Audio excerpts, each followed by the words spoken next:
آج کے اس تاریخی جائزے میں خوش آمدید۔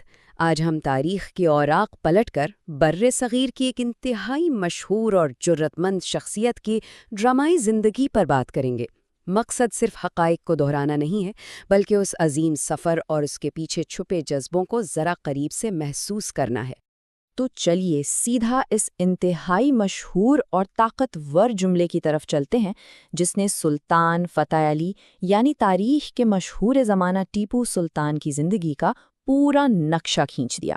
یہ کوئی معمولی جملہ نہیں تھا، بلکہ ایک مکمل فلسفہ تھا، غلامی کی زنجیروں کو توڑنے کا ایک واضح اعلان۔ اب اس موازنے پر ایک نظر ڈالتے ہیں۔ اس عظیم میراث کے بالکل مرکز میں ایک سیدھا سا انتخاب موجود ہے۔ ایک طرف شیر کی طرح مختصر لیکن انتہائی جرأت مندانہ اور آزاد زندگی ہے، اور دوسری طرف گیدڑ کی طرح غلامی، خوف اور سمجھوتے پر مبنی ایک طویل بقا۔ یہ موازنہ دراصل آزادی اور محکومی کے درمیان ایک دو ٹوک لکیر کھینچ دیتا ہے۔ تو سب سے پہلے بات کرتے ہیں ایک مجاہد کے آغاز کی۔ تاریخی دستاویزات ہمیں سیدھا 1750 میں لے جاتی ہیں، جب ریاست میسور میں نواب حیدر علی خان کے گھر ان کی پیدائش ہوئی۔ یہ وہ کٹھن دور تھا جب برصغیر میں غیر ملکی طاقتیں اپنے پنجے بڑی تیزی سے گاڑ رہی تھیں، اور بالکل اسی ماحول میں ایک ایسے حریت پسند رہنما کی پرورش ہو رہی تھی جسے آگے چل کر تاریخ کا دھارا موڑنا تھا۔ یہاں اس عظیم مجاہد کی زندگی کے اہم سنگ میل دیکھے جا سکتے ہیں، پیدائش سے لے کر 1782 میں اقتدار کا حصول اور پھر 1799 میں حتمی شہادت تک۔ یہ صرف چند تاریخیں نہیں ہیں، بلکہ غیر ملکی طاقتوں کے خلاف آزادی کے لیے ایک مسلسل اور انتھک جدوجہد کی پوری کہانی ہے۔ اور پھر ایک نیا دور شروع ہوتا ہے، یعنی سلطنت خداداد کا قیام۔ تاریخ ہمیں بتاتی ہے کہ 1782 میں جب ان کے والد نواب حیدر علی خان کی وفات ہوئی تو ٹیپو سلطان نے میسور کے اقتدار کی باغ ڈور اپنے ہاتھوں میں لے لی، اور اس ایک قدم نے نہ صرف تخت کا وارث بدلا بلکہ مزاحمت اور حکمرانی کے ایک بالکل نئے اور بے مثال دور کی مضبوط بنیاد رکھ دی۔ اب یہاں ایک بہت ہی دلچسپ اور اہم نکتہ ہے۔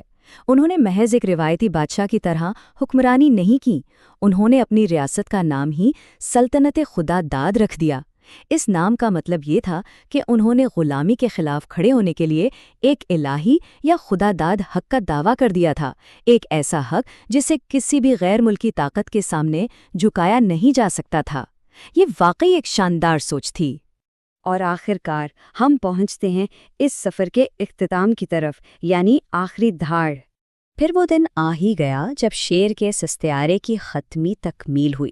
4 مئی 1799 کو ٹیپو سلطان آزادی کی خاطر میدان جنگ میں غیر ملکی حملہ آوروں سے لڑتے ہوئے شہید ہو گئے۔ اس دن یہ ثابت ہو گیا کہ ان کے وہ الفاظ محض کوئی جذباتی نعرہ نہیں تھے، بلکہ وہ ان کا طرز عمل اور ان کا اٹل فیصلہ تھا۔ شیر نے واقعی اپنا انتخاب کر لیا تھا۔ 227 آج اس عظیم تاریخی شخصیت کے یوم شہادت کو پورے 227 سال گزر چکے ہیں۔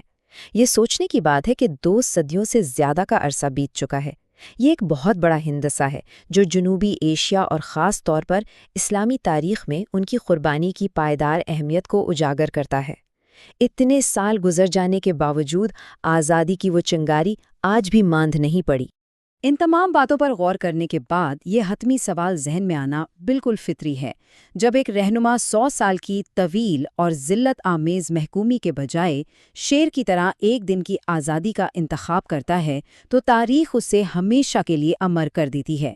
لیکن تاریخ ان لوگوں کے بارے میں کیا فیصلہ کرتی ہے جنہوں نے وقتی بقا کے لیے گیدڑ بننا پسند کیا؟ یہ وہ سوال ہے جو تاریخ کے اوراق میں ہمیشہ گونجتا رہے گا اور سب کو آزادی کے اصل مفہوم کی یاد دلاتا رہے گا۔